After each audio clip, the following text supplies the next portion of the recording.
Hello, hello, and welcome to the show today. We have some amazing guests and an incredible conversation all around AI using ChatGPT in the job search process as well as career development. This is a game changing episode of Beyond Autistic Burnout. I'm your host, ADHD autistic business professional Carole Jean Whittington, and today we're diving into the dynamic world of AI in job search, career development, and communication with ADHD autistics. Our esteemed guest today will be Dr. Jordyne Carmack, Dr. Scott Frasard, and Dr. Ali Arena, and they will be shedding light on how AI is shaping the landscape for neurodistinct professionals. And that's not all. We're thrilled to introduce our brand new segment, Networking with Brian Coletto. Discover Brian's top tips for networking as an autistic individual in the business world. Let's ignite transformation together. Let's get going on this incredible journey that we have in store for us today. Welcome to Beyond Autistic Burnout, the talk show designed to empower ADHD autistic professionals like you to thrive in your career, life, and beyond. I'm Carole Jean Whittington, an ADHD autistic business professional who's not just surviving, but thriving after decades in burnout. And I'm thrilled to have you here with us. Each episode, I'll be joined by inspiring guests as we dive deep into transformative strategies and insights. We'll show you how to break free from burnout, ignite sustainable energy, and embrace your authentic self. Together, we'll navigate career challenges, nurture relationships, and excel in every aspect of life. It's time to fuel your success and embark on your journey of empowerment. Let's take this incredible journey together. Get ready to be an authentic leader and unleash sustainable energy in your life. Welcome to Beyond Autistic Burnout. Let's start thriving. Welcome to the show, guys. Let us know where you're joining us from in the chat box. I see we got a couple of people hanging out already. All right. Hey, Matthew, so glad you're here today. We're really excited about this episode. We've got so much to dive into and so many things to talk about today. But to get us started, today is August 29th, and it is Individual Rights Day. And as we are celebrating diversity, and we are talking all about how we are navigating the world as autistic and ADHD humans, one of the things that I think comes up so often is our autonomy, our sense of belonging. And one of our guests today is Dr. Scott Frasard, and he wrote the Autistic Bill of Rights. So as we are celebrating Individual Rights Day, go take a look at Scott's Autistic Bill of Rights over on LinkedIn. Okay, so last week we brought up some of the stats when my guest, Shell Mendelson, joined me to talk about career planning. And we discussed some stats, and I'm just going to recap these a little bit to set the stage for today. Only 14% of Americans believe they have a great job and would not change it. Only 14%, guys. 70% of all working age people are actively looking for a job change. Is that you? Well, we're going to talk about what you can do today to make that a little easier and how AI may play into that. So right now, what is the average time to find a job in 2023? This didn't surprise me, but at the same time, I was like, dang, that's a long time. So the average time to find a job in 2023 is 5 months. 5 months, guys. And I know a lot of folks I've talked to lately, we've had a conversation about, hey, what's been the process for you? Are you job seeking? How long has it been going on? And everybody that I'm talking about, 3-4 months at least when we start having the conversation. Oh, hey, there we go. We got people joining. Hey, there's Amber from North Carolina. We got somebody joining from Devon in the UK. Oh, wow. Gig Harbor, Washington. Hey, Robert. Shezzy. All right. Shezzy's in the UK. Oh, wow. Guys, I know it is kind of discouraging, Matthew, to think about the time being 5 months. I mean, geez, holy cow. So, guys, in the chat box, the last time, or maybe currently, if you're job seeking, how long did it take for you to find a job? Let me know in the chat box. We would love to kind of have this as we're starting this conversation today. So a recent survey found that at least At least 99%, this is massive, guys, 99% of all Fortune 500 companies are now using AI tools like the ATS or applicant tracking systems to screen candidates during the recruitment process. Applicants therefore need to design their resumes for AI bots, not humans. And Scott Frasard is going to have some really good insights and tips around this. And guys, Scott shared an article with me this morning that came out on LinkedIn talking about ChatGPT launched an enterprise account this past Monday. Did you guys know that? Specifically for companies and large organizations using AI. And one of the things that it said, and I thought this was interesting, is that some people are using AI to write their code. I didn't know that. Did you guys know that? Somebody let me know in the chat if you knew that, or if I was just out here by myself missing stuff like my normal autistic self. Oh, I'm pivoting because I had such a hard time finding work in my field. Yeah, I've talked to a lot of people, Amber, who are mentioning that they're pivoting or within the last 2 years, as we learn so much more about ourselves and things like that in the last couple of years over the pandemic, in that lockdown phase and remote working, we learned maybe the career we were in, and Shell and I talked about this last week, wasn't really serving us. Robert says he knows folks that have been searching for the last 8 months. And I've been there myself. Oh, listen, absolutely. I heard about code for a few weeks ago. Yeah. Okay. Right. So, okay. Okay. Apparently I'm just slow and catching up here. Amber had heard about coding with ChatGPT. So here's something that we're gonna talk about today, and this is in a SHRM article. That's the Society for Human Resources Management that I was reading. It was really interesting. Jeff Schwartz, who's a principal at Deloitte Consulting, said AI is a good performing task in large scale, working with speed and analyzing massive amounts of data. People, on the other hand, are good with empathy, with communication, with flexibility and problem solving. So I think as we're talking about AI, and I think there's a lot of arguments to be made on both sides of this conversation that comes up, and it's where do we play to the strengths? Where do we use AI as a tool? And we're going to be talking about a lot of those different aspects today. Let's see. Matthew says, I've written quite a bit of code without ever doing it before using ChatGPT. Oh, super interesting. Custom Discord bot. Oh, Salesforce, Lightning Web. Okay. Wow, HTML, CSS code. I didn't know you could even do that with it. So thank you for sharing that. Okay, Matthew, we may have to talk after this. And we're also going to be diving into career development and advancement using AI. And Dr. Jordyne Carmack and Dr. Ali Arena are really fantastic when it comes to communication. And these two incredible humans are going to be sharing different ways, different approaches, and different tools. And down in the show notes, Jordyne has an incredible tool that she is sharing with us today. So guys, I'm really excited. Let's get this show going. Let's kick it off right. Let me play and get started with our new segment today, Networking with Brian Coletto. Guys, check out this incredible video just to see what Brian has been up to in the networking world this month so far. 3, 2, 1, go. Are you ready? Are you ready? Ready, set, go.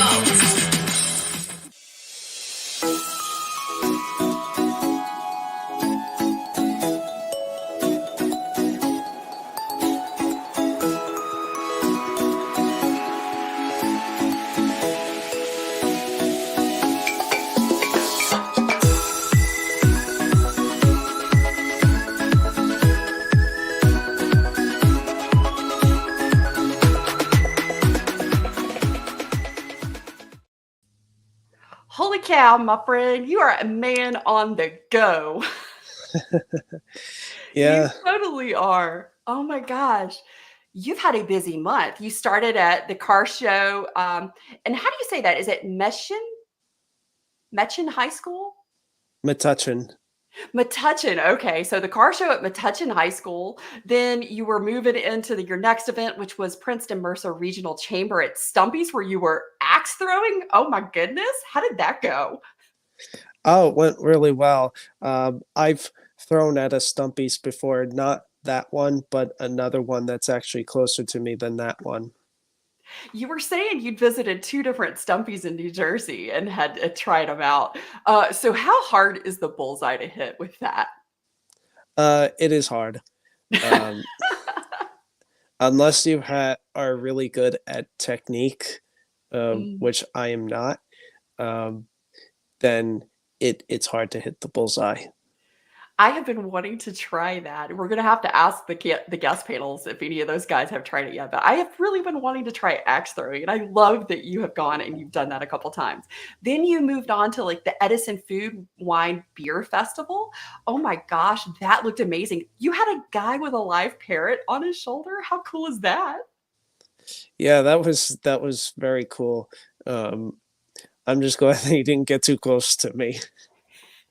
Yeah, I'm kinda like I, like, observe it from afar and appreciate them. Please don't touch me or get close Yeah, to me, right? So, I yeah. mean, there were some big bands there. You had some wood-fired pizza, fried Bella Ciao. Oh my gosh, you had a packed day. And what I really loved, what I love about the segment that you're doing, kind of how you share throughout the month, just in all the networking events that you attend, you always showcase the food, and I love that so much. So, at this particular festival, you had a Reese's peanut butter sundae from the ice cream house. Oh wow, did it look amazing? By the way. Yeah, that was really delicious, and, they weren't directly part of that festival, um, but their shop is, like, right there by where the festival was taking place. Oh, well, you definitely couldn't miss out on that. And then you went to the Artisan Market Fair in downtown Somerville, where you had this gorgeous looking grilled chicken avocado panini. And it looked like you had an amazing crowd there that day at the Artisan Market Fair. Oh my gosh. Yeah, yeah, I mean, I didn't interact with too many people, but the few people that I did, it was good. Uh, there were a few places I went inside. I actually went a few blocks down for that lunch. Um, Oh, nice. That looked really good too. And you went to the Woodbridge Metro Chamber of Commerce, and that was at the ice cream house. Tell me a little bit about that event at the Woodbridge Metro Chamber of Commerce. Was it just what kind of event was it? What were you guys doing? Did you meet anybody and anybody that really kind of sparked an interesting conversation for you? How'd that go? yeah, so it was a networking event. Um, there was ice cream with some toppings available. Um, it was just a casual networking event. Um, Usually, that specific chamber wouldn't schedule something during the summer, but Mhm. the ice cream house had recently become a member of the chamber, and the space is small as it is, so they figured they'll do a little something towards the end of the summer. Um, Right. and There was somebody that I met that sparked an interest of conversation. Um, who he has a regular job, but he and his wife are um, working on um, scaling a business that focuses on uh, mobile personal training. And what I mean by that is bringing uh, their vehicle to wherever a client feels comfortable training. Oh, So, wow. That is amazing. I love the idea of that. I would love to have a personal trainer with, like, all the equipment and stuff come to my house. That is yeah, cool. Oh, man, you're definitely gonna have to dig in and find a little bit more and pick up that connection that you made at that event. And, the next one that you went to was had a little bit of light rain, but you were under a really nice tent at, Dietrich's for a casual networking event with the Greater Westfield Chamber. What kind of conversations or interesting connections did you make there, Brian? well, that same personal trainer, he was there that night as well. In fact, he's in the back of that photo, the selfie that I did. Um, but Yeah, that was a that was a small group. Um, there wasn't anything extremely interesting, although it was nice to have a little casual conversation with the president of the chamber, because usually the talk is extremely small, but we Mhm. had a little more like side conversation, not about networking stuff, but just fun stuff from our past lives.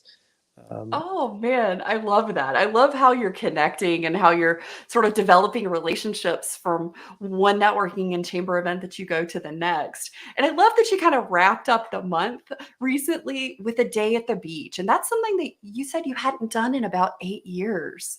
Oh my y- gosh. How did that happen? And what was that day like for you? yeah, interesting story. So um, the the person who founded the nonprofit Autism MVP Foundation, who I got connected with last year, um, reached out to me unexpectedly. Um, I mean, we had talked about it in April when I had last seen him, and then I reached out in July, and um, and then after a while, I didn't hear. Well, we had some conversation, but then I didn't hear back about an exact date. And then last Tuesday, he reached out and said, "Could you? We'd love to have you this Saturday. Can you come?" So I said yes, I'll do it, and and and I made it happen. It was nice having a little bit of a vacation that day. Oh man, yeah, especially just getting out. And I love how you always talk about sort of stepping a little bit out of your comfort zone, not like totally out of it, but kind of stretching that comfort zone box that you have. And you kind of wrapped up this month's events at the Cranford Summer Street Fair, where you had an interesting looking sandwich there in that last picture. And I was like, huh, wonder what that was. What was that, Brian? Do you remember? Yeah, it's a chicken arepa. Oh, now what is that? I've never heard of it. Yeah, it's sort of like a sandwich. It's like there's like mozzarella cheese that is put into that golden thing, Yeah. um, and the chicken was in the middle between the two pieces there. Oh, that is so nice. Now, Brian, I got a big question for you because I know everybody's wondering how in the heck are you finding all these amazing networking events in your area? How do you find all of these, Brian? Some of it is through Facebook events page. Some of it is through chambers that I've researched and connected with. Um, and there is sometimes an occasion, it didn't happen during August, but there are sometimes occasions where I will find an event through LinkedIn as well. And Oh, okay. So there's a yeah, there's a hot tip for you guys. Check out the Facebook events section and also check out your LinkedIn events. Because I know like my friend Tracy Borson and Jason Lebowitz they've all gotten together and done a LinkedIn live in person event. And I know you can schedule those in your area. So hey, maybe we need to start doing that a little bit more, guys. Brian, that's something we got to talk about, my friend. So, Brian, how do you plan ahead when you go to a big networking event like some of the ones you went to this month? Are there certain things that you think about before you get there or ways that you plan ahead to kind of make it manageable for you? yeah, I will look at Google Maps if it's something that I've never been to before. Mhm. Um, the weather does play a part, particularly for Definitely. those that are a little bit further, meaning like a half hour or more away. Um, and then there's also talking to my parents because I do live with them, Mhm. and and letting them know what I'm doing, um, and when I'm doing it. So there's a lot of different factors that come into play.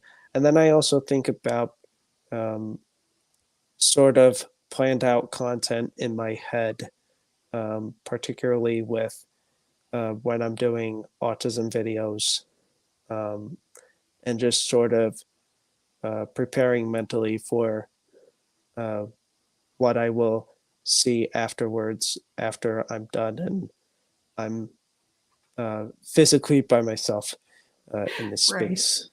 Yeah.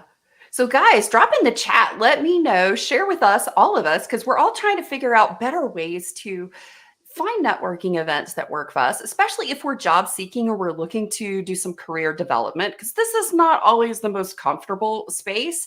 And I think Brian does a really excellent job. And that's why I was so excited to bring him on as a correspondent for the talk show, because he really does showcase different events, the different types of events that you can attend. He's really good at finding lots of different events. And so I love that he's sharing some of his tips with us, and sort of how he prepares for it. One of the things that I do, and I don't know if you do this too, Brian, if I'm going to a big chamber event or I'm going to like an event that I'm really excited about, but it's maybe a lot more people or a lot more people that I don't know than maybe one or two people that I might know.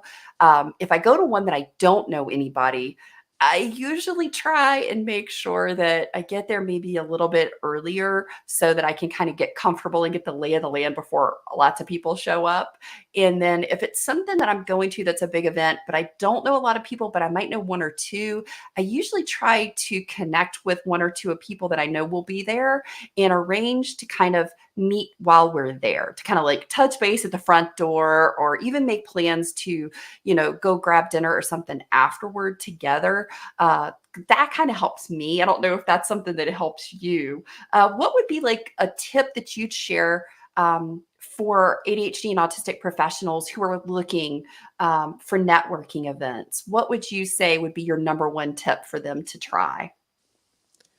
Um, I think what I would say is if you're just starting out, perhaps start out like very local, meaning in your town if your town has a chamber.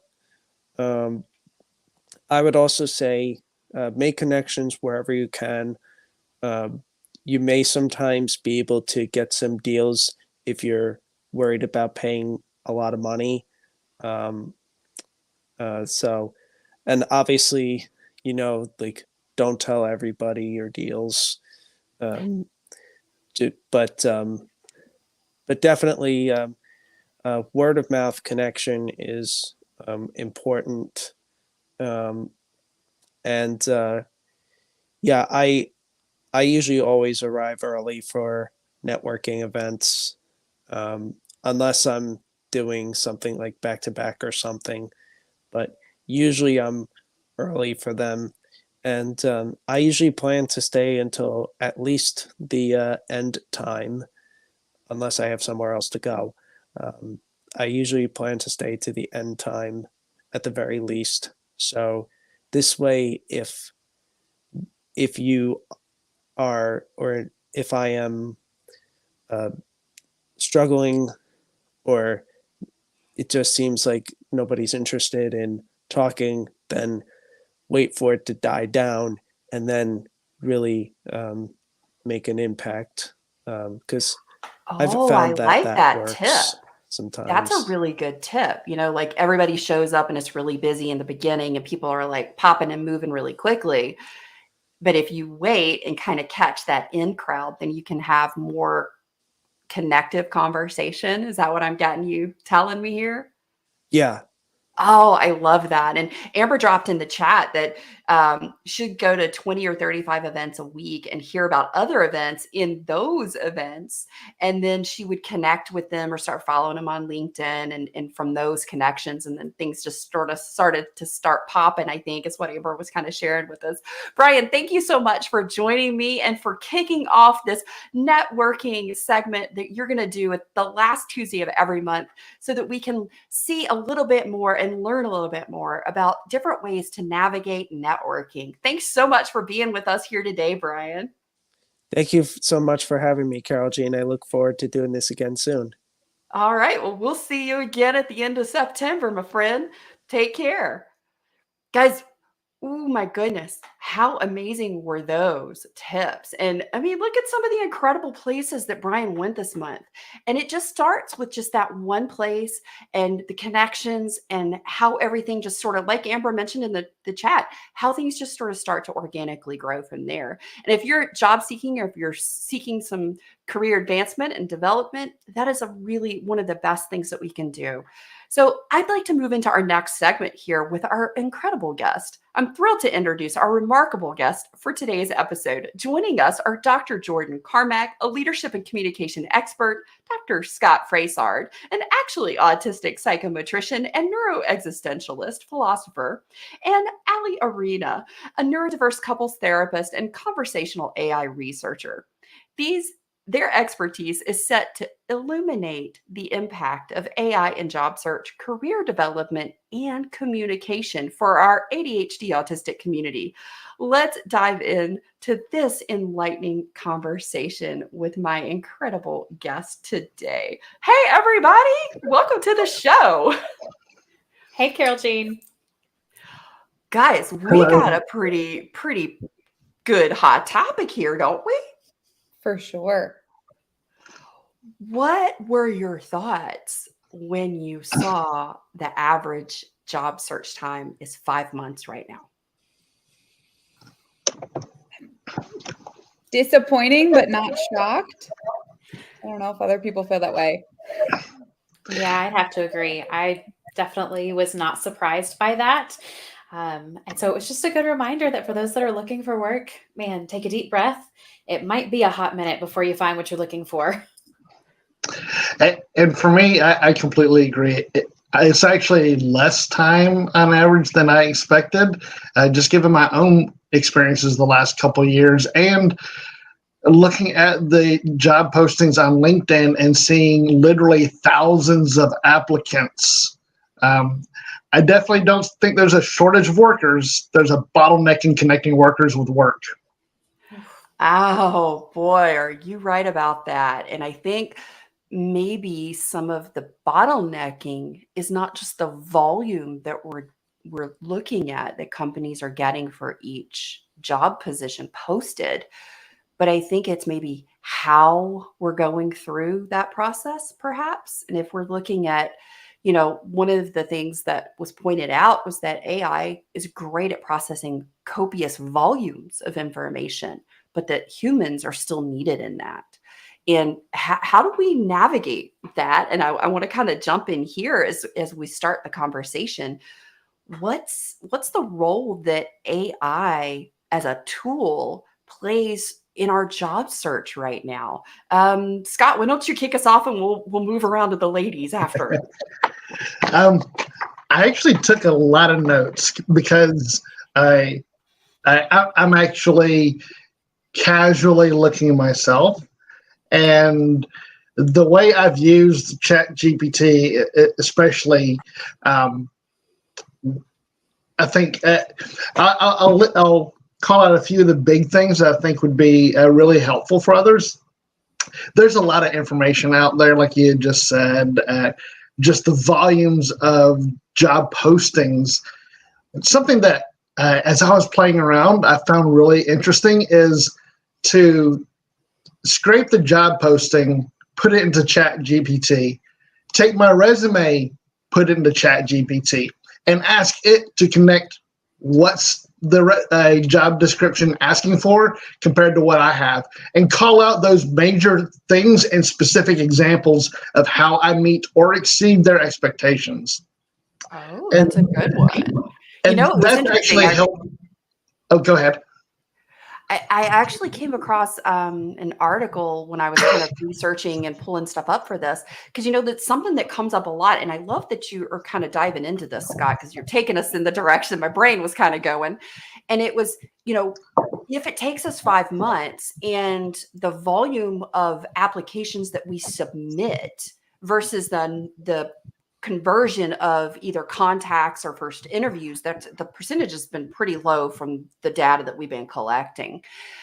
What I was looking at is so many times it's those ATS systems that are just knocking everything out because you're not meeting those key words. And I think what you just shared, and I sent this out to our Spicy Pepper VIP email list this week. So guys, if you haven't checked your email yet from me this week, go check it, because I included 3 ChatGPT prompts. One includes exactly what Scott was just talking about and how we can use that, because if we are not optimizing our resumes for the AI bot and we're optimizing it just for the humans. And I don't know about you, as an autistic ADHD human, my communication style does not always jive with how things are searched on Google or how you put them into ChatGPT and what you get back. Is that just me? No. I spend a good bit of time trying to train ChatGPT to train me to give it what it wants, to get what I want. Okay, so what are the other things on your list there, Scott? Oh, I got a bunch, but I think from a practical standpoint, especially if you're the kind of person that has to be really prepared for like an interview, is to, again, taking that job description for a job that you applied for and that you have an interview for, put it into ChatGPT and have it ask you questions that you may get at an interview, and then feedback your responses, or give it your responses and ask for feedback on those responses relative to the job description. And that gives you a way to hone your specific experiences in a way that will hopefully give you a better chance of making that impact with that interviewer. And with that, even using it to, again, take the job description and your resume and craft the cover letters. I don't know about you. I hate writing cover letters, and 99.97% of the time, I don't worry about it. But if it's something I really want, a job that I'm really interested in, I would rather use or include a cover letter, and I can use ChatGPT to help me craft that. And just like everything else, it's a starting point. I have to go through and fine tune it, but it takes the burden that I just despise off of me. Oh yeah, Matthew dropped in the chat that that's one of the things that he uses it for, is with his cover letters. And I don't know if you guys know this, and I learned this in on TikTok from a ChatGPT prompt person, right? And they were saying, don't just take the first response that you get from ChatGPT, like hit that regenerate button and even do it 2 or 3 times, because you're going to keep getting something that might be formatted or formulated a little closer to what you're looking for. Now, when I first started, I had no idea. I was scared to hit or mess up anything. And I read that and I'm like, oh, okay. So now I'll click that button a couple of times. And tell it what you like and what you don't like. Tell what's right and what's wrong. And that's also a good way to help address biases and stereotypes and things like that. Oh, yeah. Because, my friend Jeremy Andrew Davis has a phenomenal account, and he recently did a video about AI, and specifically about it being biased. When we were looking at some autistic different things and asking about it, especially when it comes to images and stuff like that. And I was just like, wow. And it's interesting because recently I've been testing that. Because I don't know if anybody out there who is autistic has ever put anything in ChatGPT around autism, darn good and well it comes back and it is a hot mess. It is not anything we would ever use or do. So, you definitely have to take that into account. So, Scott, if we are using ways to help train ChatGPT for that, do we need to copy the sections that were really good and say this worked, and then for the ones that we didn't like, do we copy it and paste it back in there and go this didn't work, and do we need to tell it why? You can copy and paste, or I usually just reference in your last response for number 5 or whatever. This is not accurate according to whatever, and then it'll then run it again, or run that prompt back to them, and it'll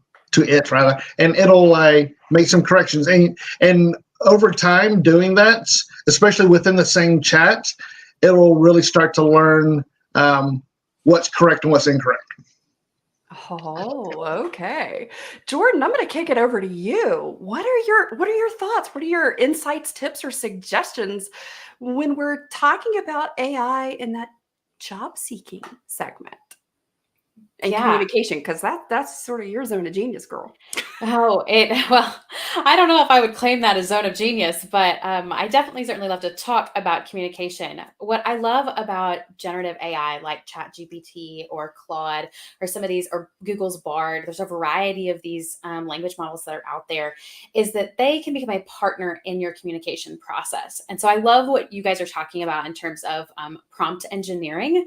And so how do I give it the right information in order to get the output that I desire? Can I send it the right prompt in a certain way? One thing I wanted to sort of tag team with Scott with something that you said is that generative AI like ChatGPT can address what we call the blank page problem. If you've ever sat down to something and thought, man, I've got all these things in my head, but I don't even know where to start. The good news is you could just like literally word vomit into that prompt and say, hey, here's some of the things that I'm thinking, and here's my goal. Help me organize my thoughts. And suddenly it can generate something for you that can provide some clarity and some organization. And at least then you have something to work with. And so that's something that in higher education, I saw with my students all the time, is sometimes they just didn't know where to start. And so whether you're writing cover letters or trying to, generate the activities that you did in a certain job, sometimes this can be really helpful for that. My approach to AI and my recommendations, usually it comes down to think about AI as a partner in your communication. And that can go beyond just the job search process into workplace comm or even relationships and conversations with your spouse or with family members. Because AI can do things like role play with you and say, hey, role play out a scenario where we're talking through a conflict of this type. What might be some questions? Or maybe you're trying to persuade someone to do something and say, hey, what might be some counter arguments to what I'm trying to accomplish? And so you can use it as a brainstorming partner in this process. So that's how I like to think about it. Tingles, Jordan. I have got tingles. You have oh my gosh, yes. And I know you use a really cool tool you were sharing with me a couple weeks ago when we were talking. And it is a tool that you use in companionship with your email. Because sometimes just responding, or if someone sends you a really long email and you're like, I just kind of need this broken down, what is the tool and how can people use that? Because, a lot of times in our job search process, emails and that volume of emails can be a little overwhelming. Yeah, so there are lots of new tools that are add-ons to your browser for whether you're using Google Chrome. There's several out there, and so I can send out a link for you to send to your people later with the specific names of those different companies. But essentially what it can do is Hyperwrite is, I think, the one that we were talking about. It'll basically generate some responses. It learns from your style of writing, and then it can generate some perspective responses to that email. And so this can be, again, dealing with that blank page problem. This can help you address some of those things really quickly. But there's something I want to touch on before we get too far into this conversation. And it's a framework that I've developed for communication excellence, and it applies beyond AI, but I think it's really important for AI. And it's the ACT framework. And it begins with be authentic, be clear, and then be trustworthy. And so anytime you are engaging and using ChatGPT as your partner, you want to make sure that you're authentic, because the risk in this conversation is that if you're using whatever it spits back out at you, it might not reflect your values. It might not accurately reflect your strength and what is so great about you as an individual. And so whenever Scott mentioned sort of fine tuning some of those things, man, sometimes we want to do more than just fine tune it. If it spits something back out at you and you're like, I like this and I like this, the rest is trash, do it. Take it as that first draft or that assistant more than I'm just going to copy paste this over. And that goes for emails too. And you guys, just so you know, this is why I love and adore Jordan, because she is talking about something that we talk about all the time. And it's that authenticity piece. And think about it. When you read something, you can either feel someone's authenticity and the energy that they have that is uniquely theirs that comes through, or you don't. And I think so often that's one of the things, and I love that you point this out, Jordan, that's one of the things that we can fall into that trap using AI, is that it isn't in alignment with our authentic voice and self. And that is so important. Oh my gosh. Yes. Absolutely. So what are some of the things that you would say really help someone sort of guide them to tapping into their authentic communication voice? And how do we become more clear in those two things? Because I definitely want to wrap up and bring this back to the trust part, but I want to kind of bring that in a sec. But let's talk about the AC. Yeah, so that first piece is about being authentic. And so my research on authentic leadership identified a couple of different things that I want to touch on. I'm not going to take a lot of time to do this, but first of all, you need to be self-aware. What are your values? And so anyone embarking on this process of personal development, but then also learning to use AI, you need to know the kinds of things that you prioritize. So in my case, I know I'm somebody that loves to be energetic and enthusiastic. And so sometimes I need to tell AI, hey, you need to be a little bit more chipper about this because this is a really exciting thing. Or maybe it comes off as too salesy, or when you can actually give it direct prompt and say, hey, the tone of this copy should be, and then give it some feedback and give it some guidelines. But you can only give it guidelines if you know your own voice. So self-awareness has to come first. The next piece is objectivity, recognizing, hey, what are my strengths and my weaknesses? And this is where it really gets into that burnout piece, which is using AI to address some of those things that might be more difficult or take up more energy or space for you.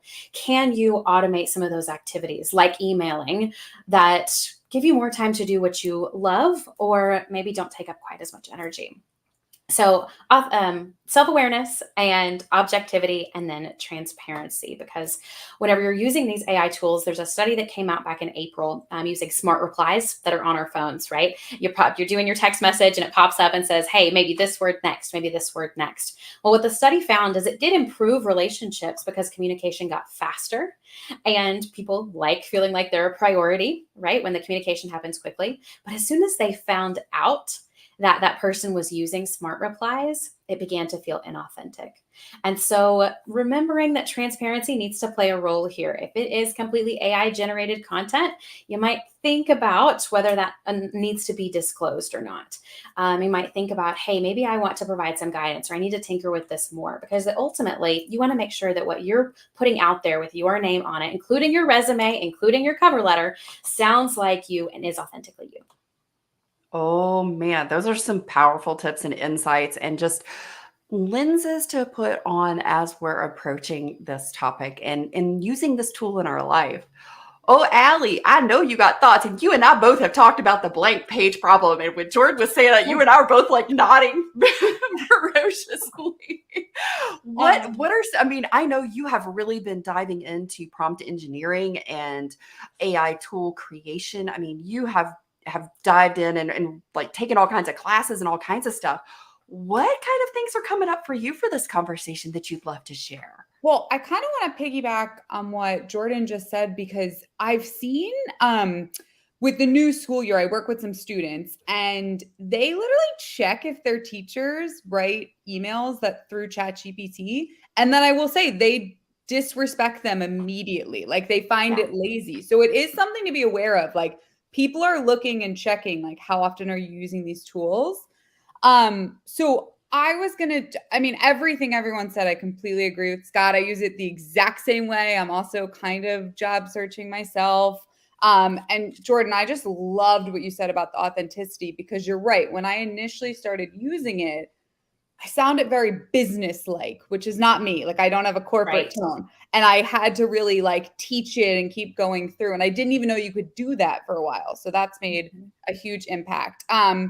I was going to say some other tips I've used ChatGPT for is I will literally write in, pitch me as a subject matter expert to, and I'll like pick a company. ChatGPT knows everything about the companies. So what they will give you is a lot of information about your company, right? They might start saying like, oh yeah, the founder also really cares about social emotional health, and they'll start highlighting that in the response. So it's a really good starting point. The other way that I've been using it is, what does this job title mean? Because I find from a lot of people when they're searching on LinkedIn, they're like, what's a people officer? And it's like, I think it's HR. I don't really know. So if you put it in, it's going to tell you what numerous other job descriptions are. And even that, sometimes you read job descriptions and it's like, collaborate with stakeholders. What does that actually mean? Right? So you could also put that into the prompt and be like, can you give me examples? And then to take that a step further, I come from a very therapeutic background, and I'm trying to figure out how to sort of meld that with a more corporate background. So my resume is not even remotely what a corporate organization would want, right? So putting that, I put my resume on there and I say, I'm a therapist that wants to break into conversational AI. It's amazing. This blew my mind. So in one of my sections, I had, I've collaborated with, and I put psychologists, speech therapists, fellow team members. It rewrote that sentence and it said, I product manage with numerous stakeholders. Now, I changed it a little bit, but I would have never thought that's what I do, but that is what I'm doing, right? So it really is a good way of reworking things. And then the only other thing I was going to say is, Jordan, you brought this up too, that it can be a form of role playing. So I've been playing around a little bit with, and I think there's some ethical things to think about. So I'm still seeing how this feels, but there's numerous like mental health AI, right? There's something called Kai, there's something called Pi. There's a few of them out there. And so I've had some of my clients I work with who I know are stable, who are kind of just need to vent once in a while, to use it as a journal. And they actually said it's been really helpful. Like they've said stuff like, hey, I'm feeling overwhelmed right now. And it will come back with probably what I would text, which is something like, take deep breaths, consider writing in a journal, go on a walk. And they've actually found it really helpful. So there are multiple uses for this. And I think we've all said this, but I'll just say it again. It is definitely meant to be a starting point, not an absolute. And Carole Jean, I also agree with the how autistic language and just neurodivergent language really isn't in there. Like, for example, I had to do a presentation about neurodivergent communication skills. And so I just put in ChatGPT, I was like, make me a presentation about neurodivergent communication skills. And it was really interesting. Nothing neurodivergent came up. I got like love languages, like eye contact, like just stuff that couldn't be more inaccurate. But it also goes to show you how much work there still could be done, right? And then also what that does for me though is it does help to remind me I'm in this little world of neurodivergence and this is all I think about and care about, but the greater world doesn't always have that knowledge. So it's also helped me to realize, like, when I'm giving presentations, I might need to pull it back a little bit and start at a different starting point. Oh man, I love that. Michael dropped in the chat. Yeah, hang on, Jordan. Michael dropped in the chat. He said, I like to ask ChatGPT, what does the day-to-day activities look like for this job position? Provide generalized examples. That's an excellent one. Okay, Jordan, sorry, go ahead. No, that's a great example. So I was just going to add, I love having ChatGPT explain things to me. And so one prompt that you might try, if you're processing this, is tell it to me like I'm in middle school, or explain this thing like it's like I am in college, or you can tell it what framework, and it will even change things like sentence complexity. And I will never forget, I had it actually explain life insurance like it was explaining it to a 5-year-old. And the metaphor that it came up with was honestly beautiful. And it was so comprehensive. And so even just tweaking, like, here's how you can explain this to me to teach myself better, is so helpful. I love it. You can't dangle that out there and then not tell us what it said for explaining life insurance to a 5-year-old. It was beautiful. It was, oh gosh, I'm not going to be able to replay it perfectly. I'm not AI. It was something along the lines of, imagine if mommy and daddy went on a trip and then this thing happened and you'd always be taken care of. And so it was practically a script that I could have used with my toddler. It was just so useful for me to then see a pretty complex thing distilled down to its core of what the value is. And so that actually, you'd asked me about the C in ACT earlier, and that's about clarity. And that's a piece that I think is really valuable. And I think we've all touched on this in some way, shape, or form, which is AI can really help you clarify and bring clarity to your communication. And so it might be that, again, if thinking about it from a neurodivergent and autistic language standpoint, is, hey, simplify this, or show me a way that I can communicate this more articulately. Give me examples of phrases I can use, just to help you process. And then I loved the example of using it as a journal. Even if it's, hey, prompt me with reflection questions about my day. It's really not any different than maybe actually having a physical journal that asks you prompted questions that then you write down. We're not reinventing the wheel here. We've just digitalized it and made it more interactive. Oh, totally. And Snapchat has a new AI conversation bot, and I've been playing around with it. And you can just have, like, if you just need a minute to, like, okay, this just happened and I have to, like, word vomit to someone because I don't necessarily want to, like, I don't know how I feel about something yet. So I don't even want to, like, broach it with a human being, but you can do that and kind of get things back.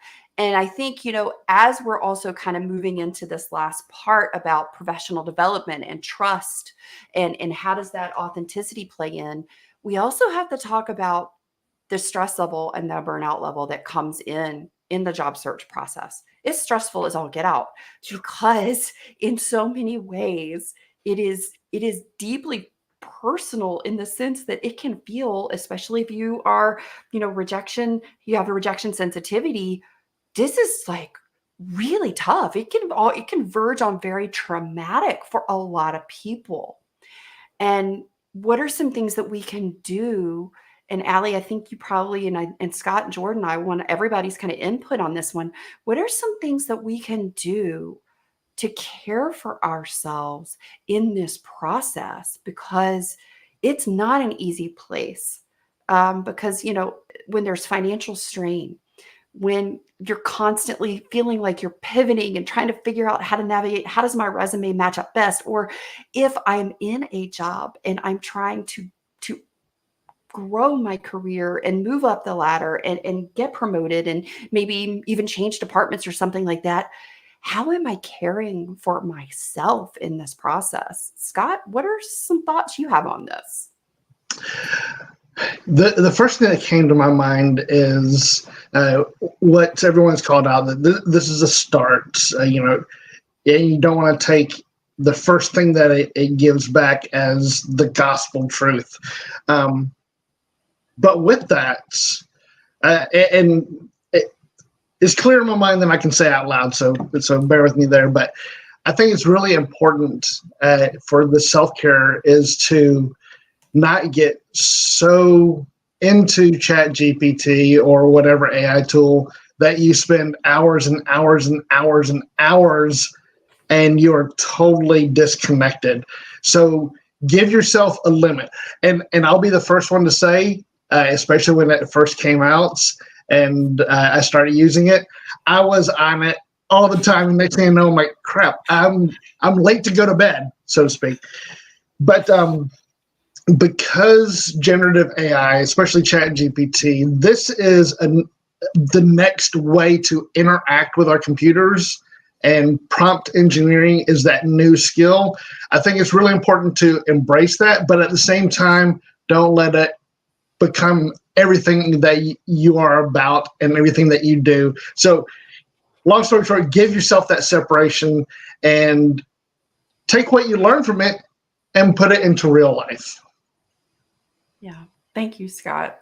I was so guilty of getting sucked into the new toy, the new tool that is ChatGPT. I don't know anybody that has it, so I think we can all kind of like raise our hand on that one. Jordan, what are some insights that you have? Because you also have a wonderful download that's available in the show notes for everybody to get on some things to help. But what are some ways that you would just want to share to highlight? I think it comes down to you are not your work. And Oh, I know. Say that again, would you? You are not your work. You are more than the sum of what you can produce. And I think when approaching, and this goes out beyond the AI conversation, but it simply comes to our relationship with work in general. is if we begin to see that my profession, the job title that I have, it defines who I am. First of all, we begin to put a lot of pressure on ourselves and on this job, and unrealistic expectations about that relationship. And then ultimately a lot of pressure on our ability to navigate a brand new tool. So we have to make sure that we begin from this perspective of, you know what? I am not my work. I am more than my work. I have value apart from what I can produce.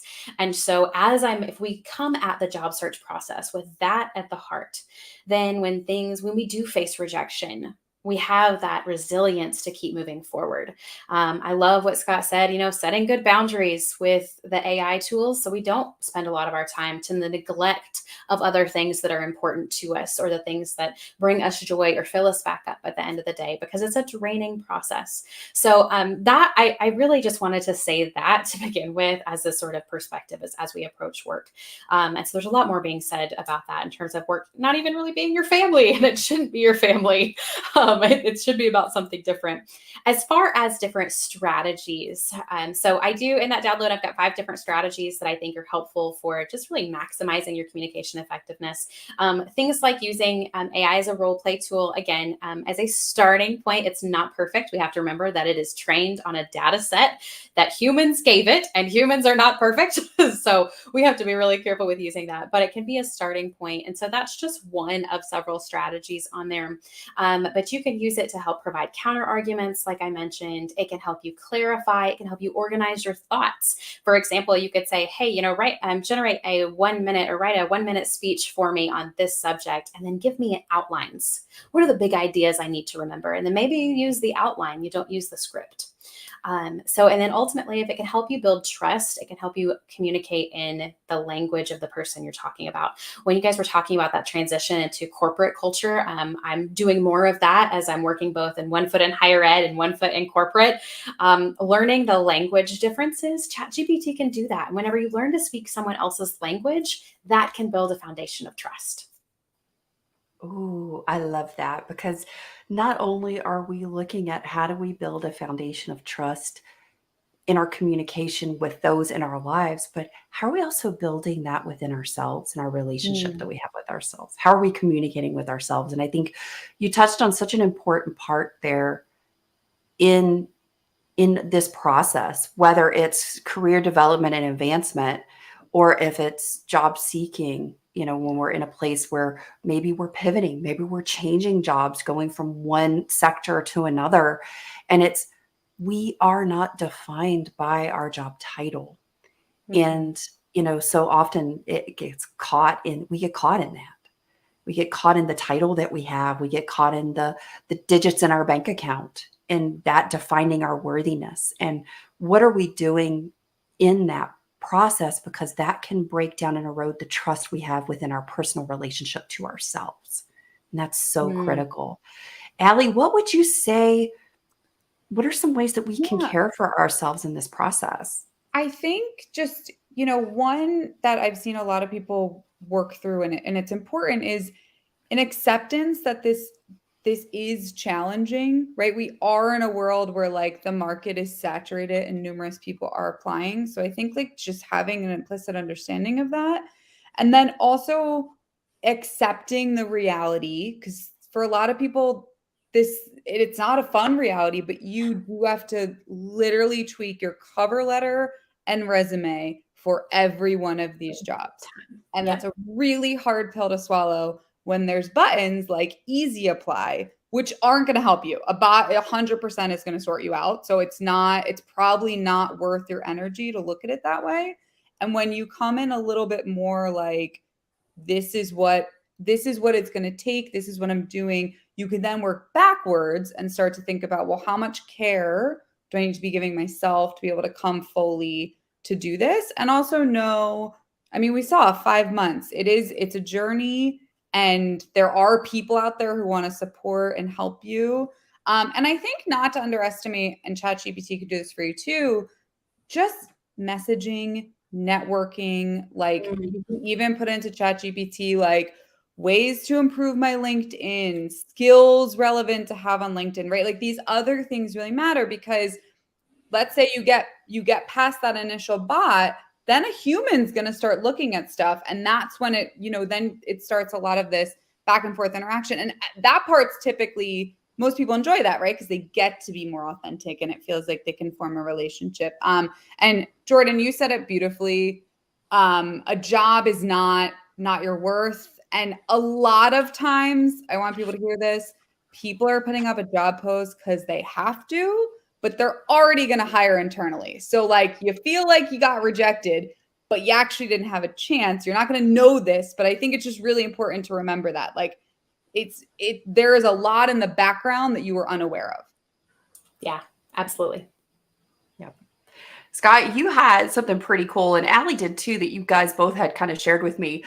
Scott is working on retooling and formatting his resume in a very cool way. And Allie was also talking about and shared with me, she had learned that on your LinkedIn resume, on your LinkedIn profile, you need to have at least 50 skills. Isn't that what you were telling me, Allie? Yeah, I've been working with this one organization that helps clinicians move into more corporate roles. And I'm not totally sure where they got the research, but I trust them that is what it's showing. And really like highlighting if you've done a project, if you've published, if you've done and I think that's something too that a lot of people can struggle with. It feels almost like it's bragging, but when you think of LinkedIn as it's an algorithm that you are going to get put in and out of, I think it takes away a little bit of that uncomfortableness of putting everything out there, because it is really important. It's going to be sorting through what you have out there. Kind of share with us a little bit of what you're doing with this resume approach that you got going on, Scott. So this taps into my academic kind of side, but everyone sees the same resume day in and day out, especially if you're a hiring manager. They all look relatively the same. Nothing stands out. Now, imagine you are a department chair. You're looking for a new faculty member. I'm converting my resume at one format anyhow to make it look like and read and function as though it is a journal article from a peer-reviewed scholarly journal. So everything from the abstract to the introduction to the methodology to the results, discussion, conclusion, limitations, all of that stuff, tables, whatever. I'm creating this story about me that not only highlights my skills, my experience, that sort of stuff, but it also adds in the things that are not captured in a resume, such as context, philosophies, vision for the future, and a nice little nugget in the conclusion. You always, in every article, you'll see for future research. I put things in there for the manager to ask me about what I see for the future. Oh, wow. What a great, and I see the other two guests here like lighting up. We love this idea. Oh my goodness. And we've had lots of comments over here in the chat. Yeah, we're all on a variation of the theme of the experience of being human, though we are influenced by the ecosystem we find ourselves in. Definitely, Gavin, definitely. Guys, as we wrap up this conversation with our incredible guests today, I'm going to ask each of you, what is one nugget that you would want to pass on that you have learned in using AI in the job seeking, career development, and communication world? Jordan, let's start with you. Oh no, you came to me first.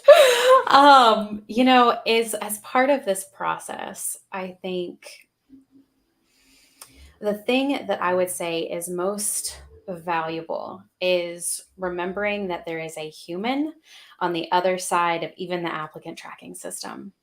And so when you're working with this AI, you are a human interacting with a computer that will ultimately interact with another human.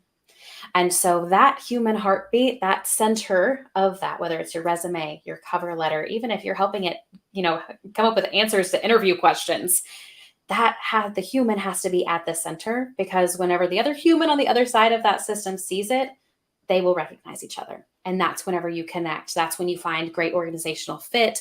That's whenever you can get through all of these other pieces to find what's really important, which is humans connecting with other humans.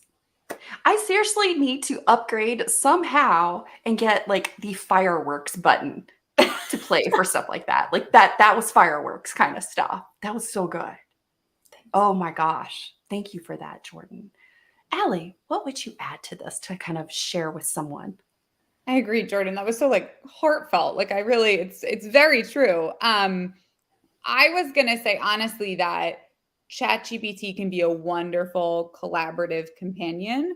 And I really lean into these tools on days where I just can't, right? And I really just need something to start the email, something to get it going. I really use it like a cup of coffee, always with the caveat of, okay, I'm going to go back and read it again. But it's very helpful in that sense. Yes, Scott, I love it. I know we're always all caffeinated.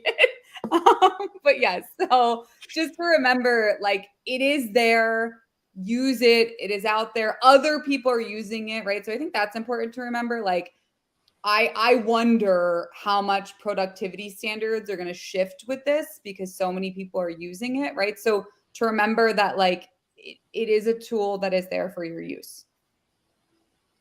Yes. And that's such a great point because I think sometimes we kind of get caught in the doing of stuff and the pressure of so many things. And it's just like, look, sometimes I can just take a tool and I can just use it to make what I've got just a little simpler, to take a little pressure off my plate. Scott, what would you like to add to wrap us up? Such great suggestions there. I would say anything is possible.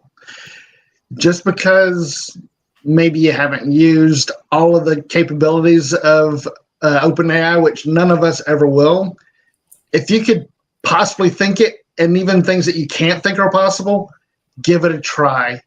You will be absolutely surprised at what you can get. Even just ChatGPT to do.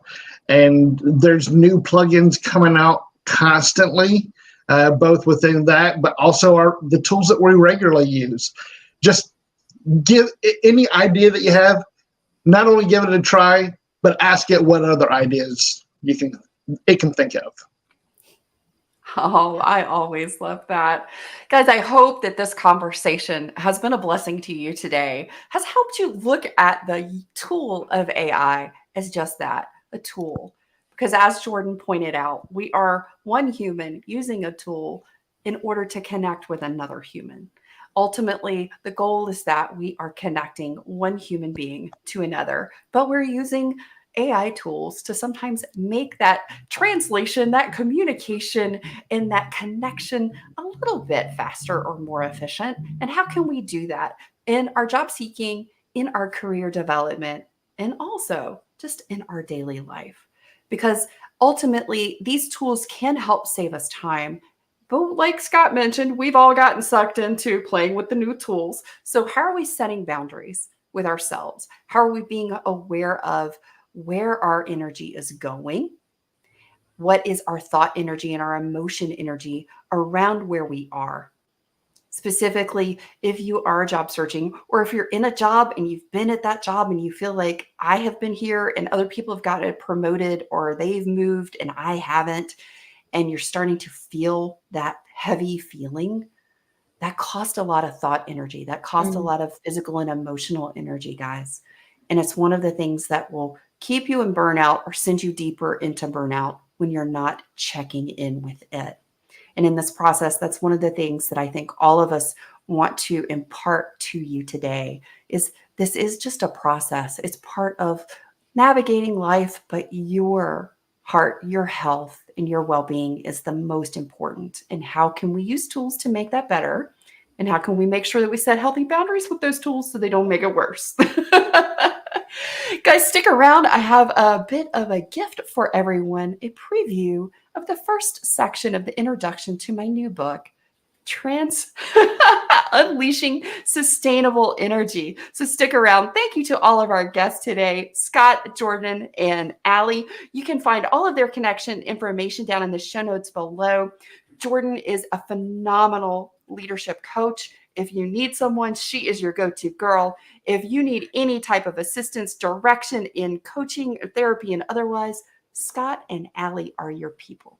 Scott is incredible. If you need someone who can help you navigate data and so much more, that's your guy right there. Guys, thank you for joining me today. Thank you for being here. Stick around, guys, and you're going to get a peek inside my new book.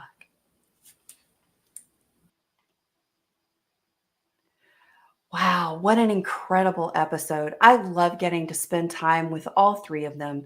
They never fail to just absolutely spark my heart in so many ways. So, I'd like to share a little bit. Number one, don't forget if you haven't taken the Spicy Pepper Burnout quiz, it's out there, guys. Go take it. It's on the website, mindyouautisticbrain.com.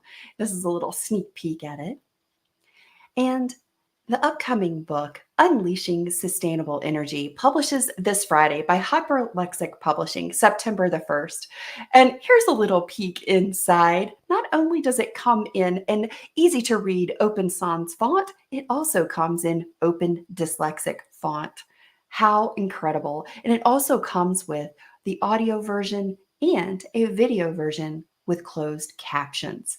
Hyperlexic Publishing produces written content for ADHD autistic adults with all of these accessibility features for one price.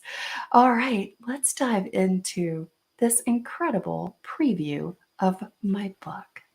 I'll pull that up here. Here we go. I'll just leave that up on the screen. How to read this book.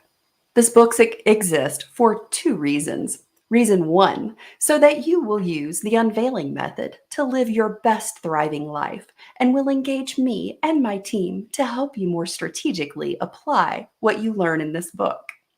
Reason number two, to get you results in advance so that taking action on reason number one is the most natural next step in your journey. I'm sweet and Southern, but don't let that fool you. I'm also very direct in my communication with the intention and the heart to help you solve a big problem, burnout. In this book, I'm going to give you what you need to begin burnout restoration with a strategic plan and not a bunch of fluff or empty self-care tips and hacks. I'm here to help you.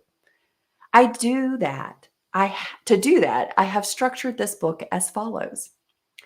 First, I want to get the full picture of where you are on the spicy pepper burnout scale. That way, I can give you specific advice and guidance through this book based on your needs right now. You'll be completing the Spicy Pepper Burnout quiz along with the Spicy Pepper Dashboard for Restoration, Needs Assessment, and Sensory Profile Blueprint that will help you know how to proceed based on my 9+ years of navigating out of burnout and my 4+ years of thriving burnout, shutdown, and meltdown free after spending almost 40 years on the chronic cycle burnout loop. After that, I will build a case around why knowing your needs and sensory profile are the fastest and most efficient way to get out of burnout and stay out. You will find that those sensory struggles and overwhelming exhaustion are rooted in a host of unidentified needs that are going consistently unmet, and you may not even realize you have them. There are 30 basic human needs. We'll take a look at the elements you can use to energize and restore all aspects of your life, including career and relationships. And we will look at all the ways people make mistakes trying to feel better and the trap that so many fall into that leads back to chronic cycle burnout.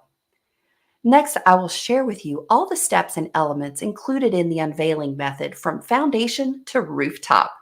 This is the method I personally use to help my clients go from ghost pepper level 5, when you're so hot you're not, to the place of sustainable energy, where everyday stress and demands aren't throwing you back into burnout. I'm super excited to share it with you. After that, we'll spend a good chunk of our time together honing in on your restoration strategy. Every spicy pepper has a unique approach that best meets them where they are in energy, along with honing elements of trauma, co-occurring health conditions, and PDA, just to name a few. The goal is for you to have a clear understanding of where you are in burnout right now and have a strategic plan to begin your first steps to burnout restoration. Know where you're going and what it takes to get there by the end of this book. Finally, we will bring it back to the application level where we will examine the barriers that may be getting in the way of your restoration, the support required to get your needs met more consistently, and how to begin making this process work for you. I even will let you know a little bit about the way my team and I can help you in the restoration journey using the method illustrated in these pages. It may feel like a lot, but really, the entirety of this book can be summed up in the following 3 points. Point number 1, we are meant to thrive. Humans have been discovering ways to harness energy, vitality, and well-being for thousands of years. Point number 2, energy is infinite. It is not created or destroyed. Energy is simply transferred. Point number 3, the best method for unleashing sustainable energy, discovering your needs, and harmonizing your sensory profile is in this very book, which so happens to help hundreds of people each year begin restoration. I call it the Unveiling Method. The method you're about to discover has radically transformed my life for the better, with benefits far beyond just feeling better. I hope you'll be able to make the connections as well as unleash your thrive. My heart, above all, is that you discover and learn more than just how to utilize the Unveiling Method. I've shared my personal lived experience, bits of loving advice and guidance based on a lifetime of almost 50 years navigating burnout as a late identified ADHD autistic human, having made a plethora of mistakes and living to tell the epic story. Yes, this is a self-help book focusing on wellness, but it is really a book about the relationship we have with ourselves, viewed through the lens of compassionate curiosity, a relationship that brings you authenticity, joy, autonomy, and contentment. My mission, passion, and purpose in the world is to help create a thriving and empowered ADHD autistic community that is energized so that humanity is truly elevated to its highest and best. I believe that is the creators, innovators, fighters of justice, and deeply compassionate caregivers like you who will make this happen. If you read this book and decide you'd like help implementing its strategies as quickly as possible, go ahead, reach out, apply to work with our team. If you haven't yet gotten your copy of the book, please go to the link in the show notes below. Make sure that you go to mindyourautisticbrain.com and pre-order your copy today. There are incredible pre-order gifts just up until August 31st at midnight. That includes a workbook, an invitation to the wonderful book launch party September 9th with me, the author, and I think that's kind of priceless. And my whole goal here is helping wonderfully wired humans just like you to energize, restore, and thrive. And that is exactly what we do every day here at Mind Your Autistic Brain. It's what we live for and why we bounce out of bed each and every day. Let's energize and thrive together. Let's unleash your sustainable energy. Thank you so much for joining me today. Thank you for being a part of the show. Make sure that you share with a friend. Invite someone to join you next week live. We'll see you then. Bye-bye.